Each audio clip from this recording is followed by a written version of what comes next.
አውሪኝ አይደል? እያወራን ነው አይደል? አንድ ነገር ልንገርሽ።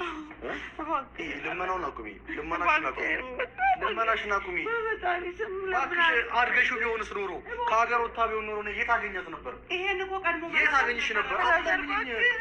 አታስቀኝ። ወደዛ ዞር በይልኝ እባክህ። ትሰምኛለሽ? በህግ ጠይቂኝ። እኔ ልጄ ልታሸሽብኝ እንደነበር እና እንደደረስኩብሽ እነግራቸዋለሁ። ሁለተኛ ነገር ደግሞ አውራ ምን ትመስላለች? በእናታችሁ ስሚ፣ ልጄ ልታሸሽብኝ እንደነበርና እንደደረስኩበት ታውቂያለሽ አይደለ? ውሸት ነው? እውነት ነው አይደለ? ስለዚህ ከዚህ በኋላ ልጄ ብለሽ እንዳትመጪ። ልጅሽን ከፈለግሽ እንፋታ። ከዛ በኋላ በህግ ጠይቂ ልጅሽን።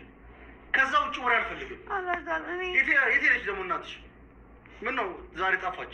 የለችም። የት ሄዳ ነው? እኔ እንጃ። አንቺን ተከተልሻት እንጂ አልሄድም። እግርሽ ከዚህ ቤት ከወጣ አትመለሽም። እኔ አልሄድም። አላዛር እባክህ። እኔ እንድጨክን ጭካኔ ምናምን አይደለም ይሄ፣ ወይ ደግሞ ብልግና አይደለም። እኔ አንቺ ተሻት ሄደሽ ቢሆን ኑሮ ለምኛ አይደለም